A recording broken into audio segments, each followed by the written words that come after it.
dia a todos. Então, inicialmente, eu vou falar um pouquinho sobre as atividades da Secretaria de Licitações e Contratos. Hoje, desde 2011, quando eu assumi a Secretaria, a gente vem fazendo um trabalho um pouco diferenciado do que era feito até então. A Secretaria, desde 2011, nós a gente vem trabalhando na análise prévia dos contratos e, em razão disso, a gente tem feito um trabalho de representações. Até o momento, nós já fizemos só esse ano, umas 30 representações para correções de editais. Dessas representações, várias foram as cautelares, que mandaram o tribunal, acatou a nossa sugestão de suspensão do edital, ou até mesmo de anulação do edital, em razão de falhas insanáveis nesses editais. Também, desde 2011, a Secretaria vem fazendo, tanto a equipe jurídica quanto a equipe de engenharia, vem fazendo visitas técnicas e inspeções entre os contratos de obras. Dessas visitas técnicas, a gente tem constatado várias irregularidades que poderiam ter sido sanadas na fase prévia da licitação. Falhas que, se houvesse um cuidado maior, tivesse havido um planejamento, não teria ocorrido quando na elaboração do edital. Por isso, a importância que a gente que a gente reconheceu da fase interna da licitação, talvez seja a fase mais importante de um procedimento licitatório, em razão de que nessa fase é possível correções, é possível estabelecer critérios que não ofendam o princípio da isonomia, o princípio da competitividade e o princípio da legalidade, e outros. Né? Nessas inspeções, a gente constatou que, em razão do mau dimensionamento do edital, muitas obras elas não são concluídas no tempo definido. Os contratos acabam não sendo executados como previstos. Né? Então, a gente viu, por exemplo, pagamentos de serviços que não foram executados. Isso é uma falha muito grave, né? que demanda imputação de débito, muitas vezes. Serviços que não estavam previstos nos projetos, no projeto básico, no objeto contratual. Em razão disso, foi que a gente pensou que num curso de licitação de um dia fosse melhor a gente definir essas questões pontuais, as falhas mais corriqueiras que a gente constata nas análises da Secretaria de Licitações e Contratos.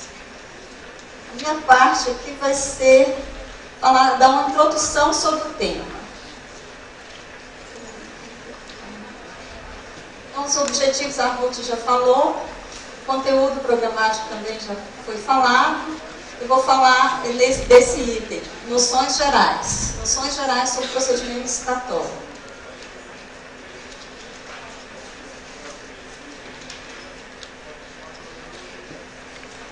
Então, qualquer pessoa que trabalha na área da administração pública, todos nós temos noção do que sejam os objetivos de uma licitação, né? Diferentemente do particular, que pode adquirir, pode comprar, pode vender, pode contratar prestador de serviços, pode contratar uma execução de obras com quem ele bem queira, na administração pública, não. Né? Todos sabem disso. A gente, para assegurar o princípio da isonomia e buscar uma proposta mais vantajosa para a administração, é que existe a licitação. A licitação, então, o objetivo principal dela é oportunizar todas aquelas pessoas físicas ou jurídicas em que tenham condições. Obrigada. Possam participar da licitação. A licitação, antes de se fazer uma licitação, primeiro tem que observar se há uma necessidade a ser atendida. O gestor público ele não pode licitar por licitar, né? Ele tem que, antes de qualquer coisa, antes de de qualquer ato é verificar a necessidade que a administração, qual o interesse público que ampara aquela licitação. O fundamento da licitação encontra-se na Constituição, né? Então, no artigo 37, a Constituição dispõe que a administração pública, tanto da administração direta, indireta ou fundacional ou empresas, qualquer ente público, né, ele deverá obedecer aos princípios da legalidade, que é o que está previsto na lei, da impessoalidade, no caso da licitação, é evitar que a licitação seja direcionada, seja restritiva, que eu escolha quem queira participar, né, de acordo com o meu interesse. Então, veda isso. O princípio da impessoalidade, ele está ligado intimamente ao princípio da moralidade, que também veda o direcionamento, a restrição ao caráter competitivo, e o princípio da publicidade, que hoje é muito mais amplo do que 20 anos atrás, né? Quando a Constituição, 25 anos atrás, foi promulgada, a gente viu o princípio da publicidade, tão somente publicou no Diário Oficial, no jornal de grande circulação, estava atendido, né, o princípio. Hoje não. E aí isso foi reforçado agora com a Lei de Acesso à Informação, né? E todo ato administrativo, e especialmente o edital de licitações e os contratos, eles devem ser amplamente publicados e de acesso livre. Não se permite mais que esse edital fique escondido, que ele seja negado aos interessados. Qualquer cidadão tem que ter acesso ao edital hoje, seja de que objeto for. A Constituição também dispõe que, ressalvados os casos especificados na legislação, as obras, compras e alienações serão contratadas mediante processo licitatório. Licitação pública que assegura igualdade de condições a todos os concorrentes, com cláusulas que estabeleçam obrigações de pagamento, mantidas as condições efetivas das propostas. E o qual somente permitirá exigências de qualificação técnica e econômica dispensáveis à garantia do cumprimento das obrigações. Isso significa que as cláusulas restritivas que impeçam a participação por exigências, depois a Érica vai falar mais propriamente sobre isso, tipo uma obra com exigências descabidas ou um objeto que exija registros em órgãos e associações que não tem nada a ver com o objeto ou muito pouco, a Constituição veda isso, né? Então, a regra é licitar. Como eu falei já, para fazer uma boa licitação, uma licitação realmente isonômica, uma licitação igualitária, uma licitação que observa os princípios da Constituição, é preciso planejar. Não tem como licitar sem planejamento prévio, né? Você tem que saber o que você precisa, para que você precisa e quais são as necessidades que vão ser atendidas, devem ser atendidas. Antigamente, agora quase não acontece mais, eu espero, a gente via muito assim, achava que só o fato de licitar era suficiente. Não é. Eles licitavam assim, por exemplo, iam licitar combustível, milhões de reais em combustível. Depois, no final do exercício, a gente via que assim, 1/3 daquilo foi executado. Então, assim, não se tinha preocupação com a realidade. A licitação, o objeto era assim, quase que uma ficção, né? Assim como o orçamento. Hoje, a gente tem tido essa preocupação com o termo de referência, que é um documento que expressa que houve ou não planejamento, né, nessa fase interna. Então, isso aqui acho que já foi falado. E outro aspecto que a gente vê muito, que para fugir da licitação, muitas vezes, o poder público, ele divide o objeto, ele fraciona, né?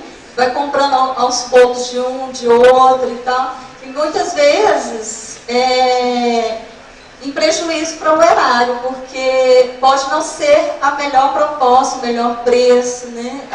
Pode caracterizar, além do aspecto legal de ofender o princípio da licitação, de não possibilitar a participação de quem quer que seja interessado, esse pode também ofender o princípio da anualidade, porque nós temos que observar que o exercício financeiro, ele não se restringe a um mês, 2 meses, são 12 meses, né, que tem que ser observado pela administração.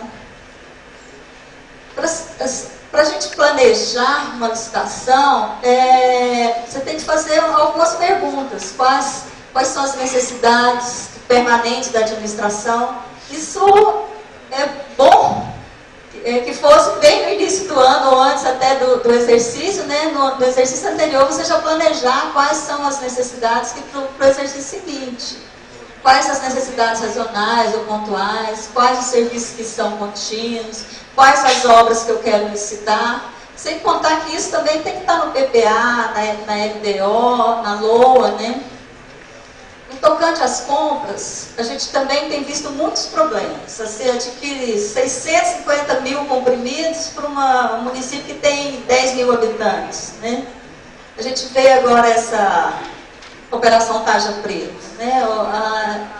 O que a gente nota é que não tem planejamento, né? Eles fazem as compras, faziam por vales e tal, assim, total ofensa à lei de licitação.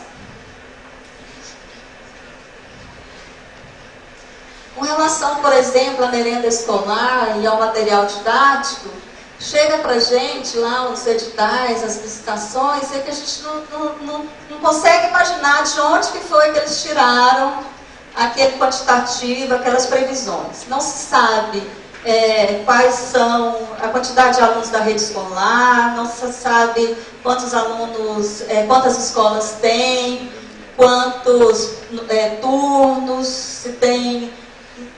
Essa informação não consta geralmente nos autos. Eu acho que isso é uma grande falha. Acho não, tenho certeza que é uma falha que assim, o pessoal ainda não se conscientizou que é uma necessidade. O planejamento constar essas informações, o termo de referência, os anexos do edital. Com relação por exemplo, essa questão da saúde, esse exemplo que eu disse. Compra-se medicamentos sem saber nem a necessidade, licita uma quantidade exorbitante e depois isso pode facilitar, né, a fraude, desvios de mercadorias e outros. Também, com relação ao combustível, apesar de ter melhorado bastante, ainda é uma falha muito grande. Não se sabe, não se estima a quantidade necessária de combustível, assim. Não se sabe qual a quantidade de veículos, o consumo desses veículos, enfim. Falta muita informação nos processos que a gente recebe do tribunal.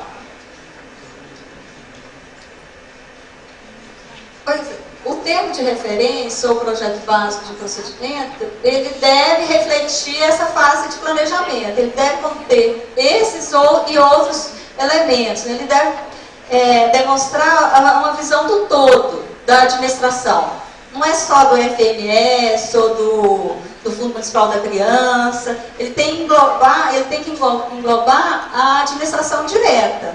Por exemplo, todas as secretarias. Se todas as secretarias precisam de material de escritório, essa licitação tem que envolver todas as secretarias, os fundos e tudo. E tudo isso faz parte da administração direta. Se é material de limpeza, da mesma forma. E, para mim, do meu ponto de vista como auditora, eu entendo que a licitação adequada e que evita problemas é o pregão por item, porque aí você planeja e engloba tudo naquela licitação. E aí você não vai ter problema com fracionamento, com licitação direcionada e etc. Como eu disse inicialmente, não se pode licitar por licitar. A licitação deve nascer de uma necessidade, detectada na fase do planejamento. Os atos de uma licitação, isso é básico, né? Mas assim, só como é uma parte introdutória, eles devem ter uma sequência lógica, eles devem ser sequenciais, né? Muitas vezes a gente pega a licitação lá no tribunal em que a ata está num lugar, o edital está em outro, não tem a ata está no início, o edital está no fim, e assim vai. E como já falamos, a doutrina separou o procedimento licitatório em duas fases, fase interna e externa. Nessa fase interna ou preparatória ou de planejamento, é o momento em que verifica os procedimentos prévios à contratação. Primeiro, como eu já disse, é a identificação de necessidade do objeto, a elaboração do projeto básico ou termo de referência. Muito se questiona se o projeto básico é necessário, o termo de referência, em todas as licitações. Tanto no pregão quanto na licitação convencional, na concorrência, na tomada de preços ou no convite, é preciso sim elaborar termo de referência ou documento que o valha. O nome pouco importa, desde que tenha as informações necessárias, o serviço também deve ter. Não importa se é projeto básico ou termo de referência ou outro nome que se queira dar. Mas, enfim, a elaboração desses documentos são necessários para qualquer tipo de contratação. A estimativa da contratação, né, que também deve refletir uma realidade, não pode ser uma coisa aleatória, qualquer valor. Né? Estabelecimento de condições do ato convocatório. Nessa fase, a administração terá a oportunidade de corrigir falhas no procedimento. Porque nessa fase do planejamento é que se visualiza as possíveis falhas. Se não tiver essa fase, depois muitas vezes as pessoas chegam lá no tribunal e falam: nossa, mas a licitação já estava abrindo as propostas e tal. Mas tem falhas seríssimas que causam anulação do certame. Então não corrigiu no tempo certo, agora a única saída é anular. Né? Exemplos mais comuns de falhas. Inobservância de dispositivos legais, né, que é a ofensa ao princípio da legalidade, que está previsto tanto no artigo 3º da Lei de Licitações quanto no artigo 37 da Constituição. Estabelecimento de cláusulas restritivas, que também está no artigo 3º da Lei de Licitações e no artigo 37 e 21, me parece, da Constituição. Ausência de informações necessárias ou desconhecimento de condições usuais do mercado. Então, muitas vezes falta orçamentos, pesquisas de preços, falta o básico. Né? A ausência de cumprimento da fase interna da licitação inviabiliza o conhecimento integral do objeto que se pretende contratar e as estimativas de custos e a eles inerentes. Também tem ocorrido muito de pessoas ligarem ou entrar com representação porque o edital da licitação não possibilita a participação. Só quem talvez tenha informações extra-edital para poder participar. Muitas vezes o objeto é mal definido, não se sabe, mistura prestação de serviço com fornecimento, com manutenção. E muitas vezes isso inviabiliza a participação de possíveis interessados. E o que pode também ocasionar prejuízo para o erário, porque se você restringe, outras pessoas que poderiam participar e apresentar propostas mais razoáveis ficam de fora, né, do certame. Isso aqui também já foi falado, né? Se no início da licitação são passíveis quaisquer correções, após a publicação do edital, qualquer falha ou irregularidade constatada, se insanável, levará à anulação do procedimento. Como eu também já disse no início, a Secretaria de Licitações, só esse ano, nós já fizemos mais de 30 representações para correção de edital. Muitas já foram suspensas ou anuladas. O TCU já se manifestou por diversas vezes no sentido de que a realização da fase interna da licitação é condição prévia e essencial à contratação, inclusive nos casos de dispensa e inexigibilidade. Aqui não é nosso foco falar sobre dispensa ou inexigibilidade, mas nessas situações também é essencial a planejamento, a essa fase interna, né, o procedimento administrativo.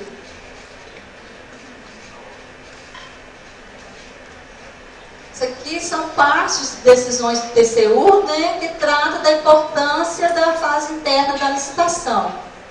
Eu não vou ler para não ficar cansativo, mas vocês têm aí no material, vai ficar disponível. Então, toda licitação ela vai ser, como eu já disse, precedida de um processo administrativo, de abertura e tal, com a indicação do objeto. Esse objeto deve ser claro, sucinto, né? Aqui a seguir, então, na fase interna do procedimento licitatório, será observada a seguinte sequência lógica dos atos preparatórios. A solicitação do setor interessado, né, com a indicação da necessidade, a aprovação da autoridade competente para início do processo licitatório, devidamente motivado e analisado, a demonstração do interesse público, né? Toda licitação tem que estar embasada, fundamentada no interesse público. O gestor não tem liberdade para contratar por contratar. Tem que ter um interesse amparando o interesse público, não privado, né? Amparando essa contratação. A elaboração da especificação do objeto de forma precisa, clara e sucinta, como também já foi falado. Elaboração do projeto básico, elaboração do termo de referência, estimativa da contratação, isso aí é tudo em sequencial. Indicação dos recursos orçamentários, também uma coisa importante que eu não falei, mas como a maioria que já deve ter participado do curso de licitação de PPA e LOA, os recursos orçamentários não se pode licitar sem recurso orçamentário, né? Não se admite mais aqueles contratos de gaveta, né? Aqueles contratos guarda-chuvas, em que se licitava sem existência de recurso orçamentário. Mas, infelizmente, a gente ainda percebe que tem muito gestor licitando, especialmente no caso de obras, sem recurso orçamentário para isso. Sem recurso orçamentário e muito menos ainda sem recurso financeiro, né? O que ocasiona obras paralisadas, dívidas, né? A gente recebe muitas denúncias de prestadores de serviços, de empresas que estão sem receber, principalmente quando muda de gestão. Né? A elaboração do processo executivo, a definição da modalidade do tipo de licitação, isso aqui também é importante. Não pode ficar fazendo convite durante o exercício financeiro, você quer fazer vários convites, né, para fugir de uma modalidade de maior amplitude. Muitas vezes também a gente percebe que fazem-se vários convites durante o exercício. E são sempre as mesmas contratadas, né? Isso é uma falha grave, isso na lei está definido até como crime, esse direcionamento, né? Pode, inclusive, ocasionar ação penal pública e crime de improbidade administrativa. Aqui eu vou falar rapidamente sobre os princípios básicos da licitação. O princípio da legalidade, esse princípio é fundamental na administração. A legalidade deve ser real. Eu não posso estabelecer um edital ou uma norma em que não esteja embasada na realidade. As exigências devem ser compatíveis com a Constituição, com a lei e com o edital. O princípio da legalidade ele vincula tanto os licitantes quanto a administração. Também está previsto, como eu já disse, no artigo 37 da Constituição, no artigo 3º da Lei de Licitações e na própria Lei de Improbidade. A ofensa ao princípio de um desses princípios caracteriza improbidade administrativa. Princípio da isonomia. Significa dizer que qualquer pessoa, qualquer interessado no ramo pertinente ao objeto licitado deve ter a oportunidade de participar, se quiser, é lógico. Né? e de dar e ter tratamento igual a todos os interessados. Então, se você vai licitar uma prestação de serviços ou uma obra, você não pode direcionar, tem que oportunizar, não pode ter obstáculo à participação de quem é do ramo. Quem tiver em condições e tiver interesse, deve ter a oportunidade de participar. E visa, além disso, além do princípio da isonomia, visa também garantir uma melhor proposta, uma proposta mais vantajosa para a administração. Garantir, em última análise, a competição. A licitação, o fundamento dela também é a competição. O princípio da impessoalidade. Esse princípio obriga a administração a observar critérios objetivos. Na própria definição do objeto de uma licitação, a gente percebe que há ofensa muitas vezes a esse princípio, né? Como eu disse, quando você agrupa no mesmo objeto vários tipos de serviços ou vários compras, serviços, consultoria, sei lá, já vi de tudo aqui, mas enfim. Esse uma forma de direcionar e é uma ofensa grave ao princípio da impessoalidade, que você afasta, quando você ofende o princípio da impessoalidade, você afasta o princípio da isonomia, lógico. E também esse princípio ele visa evitar que a administração contrate quem ela quer, né? A impessoalidade está ligada à vedação de se direcionar a licitação a determinada pessoa ou empresa. A gente também vê muita ofensa a esse princípio na prática, né? Princípio da moralidade e da probidade. Esse princípio também ele está previsto tanto na Lei de Licitações, né, como no artigo 37 da Constituição. Diz respeito ao dever de honestidade, dever de ser correto, né? Dever de honestidade, ele também é obrigatório a todos que participam da licitação, não só a administração pública. Também as empresas, os interessados, eles devem agir com honestidade. A conduta dos licitantes e dos agentes públicos deve ser, além de compatível, lícita, compatível com a moral, a ética e os bons costumes, ela tem que ser compatível com a moral, a ética, os bons costumes e as regras da boa administração. As pessoas esquecem, mas o gestor público tem o dever de boa administração. É um dever inerente à função de gestor público, né? Então, esse princípio, ele não precisava nem estar previsto na Constituição, porque ele já era obrigatório. Mas aqui no Brasil, né, a gente tem que ter na lei para poder achar que, para aceitar que é um princípio constitucional. Esse princípio da publicidade, como eu já adiantei alguns aspectos, significa hoje que é o livre acesso ao edital, desde o primeiro momento de sua publicação, né? Qualquer cidadão ou interessado pode e deve ter acesso à licitação e aos atos dela decorrentes, né? Então, hoje já não se admite mais uma pessoa se interessar, ou qualquer pessoa, mesmo só por curiosidade, ela não tem acesso a esse edital. A gente tem recebido lá na ouvidoria do tribunal várias queixas, várias denúncias em relação a isso. Muitas vezes você publica o edital no jornal, o extrato do edital, né? E aí você vai querer participar da licitação, você não tem acesso. Isso tem sido recorrente em alguns municípios e algumas cidades. Como diz um colega nosso, mas não é daqui de Goiás, né? É de Mato Grosso, por exemplo. Cabe ressaltar, como eu já disse, que com a entrada em vigor da Lei de Acesso à Informação, não há mais justificativas para a não publicação integral do edital. Hoje o tribunal vem trabalhando muito nessa questão, porque para a gente não justifica mais. O edital tem que estar lá no site do município, tem que ter um link de fácil acesso, não pode ter exigências de de cadastramento, CPF, CNPJ, tem que ser livre. Qualquer pessoa que quiser acessar o edital, esse edital tem que estar lá. E às vezes é uma luta para você achar um edital no site do município.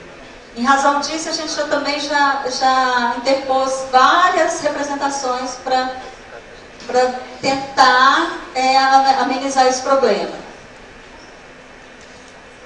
Princípio dos editais, isso aí também eu já falei, né? E também outro aspecto é a organização. Porque um site, um link desorganizado, ele também ofende o princípio da publicidade. Se você põe lá o pregão aqui, misturando com o convite, com concorrência, você não está atendendo o princípio da publicidade. Você tem que pôr em ordem sequencial, cronológica e por modalidade. A gente entende que mesmo que não houvesse a lei de acesso à informação, hoje já não seria mais admissível a não publicação dos atos administrativos. Como eu já falei também, porque a internet hoje é a coisa mais comum, né? Todo município tem internet, tem site, ou pelo menos a grande maioria. A publicidade e a transparência é um princípio constitucional, como já vimos. E hoje ele é essencial na gestão pública. E, o tribunal, desde janeiro de 2013, entrou em vigor a instrução normativa número 15, que dispõe sobre o envio dos editais e os demais atos da licitação, os contratos e os contratos e demais ajustes. Esse prazo e essa instrução normativa, ela veio no sentido de reforçar essa questão também da publicidade, porque ela dispõe que os municípios, o gestor, ele tem até 3 dias após a publicação dos atos administrativos relacionados à licitação para envio ao tribunal. A gente entende que é uma obrigação do chefe do Poder Executivo, assim, a responsabilidade final é dele e do chefe do Poder Legislativo, no caso das câmaras, né? E com base nessa instrução normativa, a gente tem feito o cruzamento de informações entre o portal do município, o portal do jurisdicionado e também o OCICOM. Porque muitas vezes tem municípios informando contratos de menor valor e não informam os de grande valor, os contratos de valores mais altos, né? Então a gente faz o cruzamento do portal com o SICOM, com os dados do empenho. A gente faz pesquisa de empenho, cruza esses dados e localiza os contratos que não foram informados. Logicamente que isso é um trabalho assim, que não é possível fazer essa checagem em todos os municípios ao mesmo tempo, né? Então isso é feito gradativamente, paulatinamente. Isso aqui é o texto da instrução normativa, que eu acho que todos conhecem já, né? Também a gente tem visto já uma constatação que há um descumprimento a essa instrução normativa. Nós temos já fazendo um levantamento a respeito disso e vai ser um foco de preocupação da gente, o cumprimento dessa instrução normativa.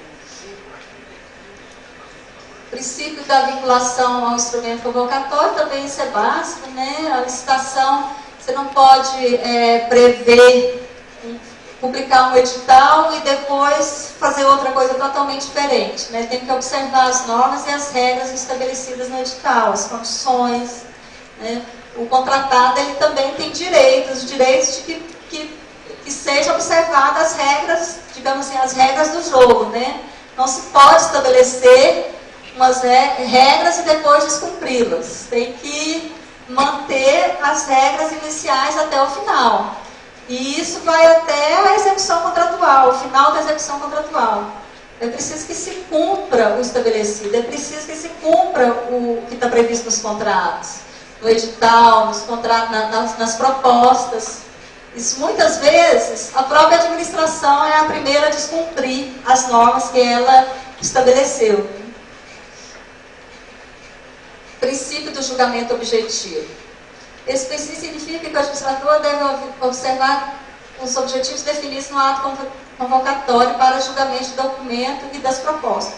Esse princípio quer dizer que a administração ela não pode definir critérios ambíguos, confusos, é o preço certo, é o menor, é por item, assim, tem que ser claro a definição. Tem que ter os preços, as propostas com os preços unitários, né? E isso é uma garantia tanto para o contratado como para a própria administração. Porque para os licitantes, né, a possibilidade de para evitar fatores subjetivos e que a administração beneficia quem ela queira, né? Então é essencial o julgamento objetivo, as regras claras. Esse princípio da celeridade ele está mais intimamente ligado ao pregão, né? Que para mim, se eu fosse gestora, eu certamente, o pregão seria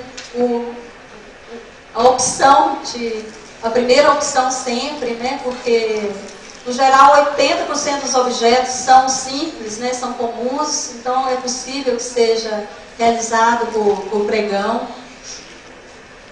E é mais sério. O princípio da competição, como nós já falamos, é um princípio também básico que deve nortear todo o procedimento licitatório. Esse princípio, muitas vezes, ele não é observado. Também, bem assim, básico também é a questão que muitas vezes, desde o objeto, da definição do objeto, já está com a intenção de não se dá prioridade a esse princípio, né? Então, ele tem que ser observado porque também é um princípio essencial. No artigo 3º, parágrafo 1º, parece, da Lei de Licitações, está lá previsto, né, que ele deve estabelecer nos atos convocatórios exigências que possam, de alguma forma, admitir, prever ou tolerar condições que comprometam, restringem ou frustrem o caráter competitivo. E lá na frente, no artigo 80 e 90 e seguintes, estão previstos lá como crimes, né, de ação penal pública incondicionada a ofensa a isso aí. Caso comprovado, caracteriza crime passível de ação penal. Além desses princípios, a administração deve obediência também a outros princípios, né? Os princípios da finalidade, o princípio da motivação, da razoabilidade, da proporcionalidade, o princípio da ampla defesa. Uma coisa que muitas vezes não é feita, mas, por exemplo, para se revogar uma licitação, tem que estabelecer o contraditório. Porque a rigor não se licitou por licitar, né? A licitação era para... Então, se ela não tem ilegalidades, a sua revogação tem que ser precedida de contraditório. E muitas vezes não se observa isso. Diferentemente do caso de ilegalidades. Em caso de ilegalidades, a licitação deve ser anulada. Aí não tem contraditório. É o poder de autotutela, é o poder de... É a obrigação do gestor a anulação de uma licitação com ilegalidades. Princípio da segurança jurídica, né? Esse princípio nos contratos está ligado ao cumprimento do contrato, ao cumprimento das cláusulas contratuais, né? Muitas vezes a gente, as pessoas, o gestor, quem trabalha na administração pública, pensa que contrato, você pode ir celebrando contrato sem preocupação com a execução. Isso é um grave erro, né? Porque segurança jurídica também é uma garantia constitucional. Tem que celebrar contratos que você vá cumprir, né? Sem observar as regras estabelecidas. Também o interesse público, né? Que toda contratação ela só tem amparo se houver interesse público, né? E o princípio da eficiência que está previsto no artigo 37 da Constituição Federal. Aqui também já estou na parte final. Mais ou menos só um conceito mesmo que o edital, né? O edital é a lei interna da licitação. Tem por finalidade a fixar as condições necessárias à participação e que todo mundo sabe, deve ser claro, preciso e fácil de ser consultado. Acho que o resto já foi repetido várias vezes. Essa é o que eu tinha para falar. Agradeço a todos. Muito obrigada.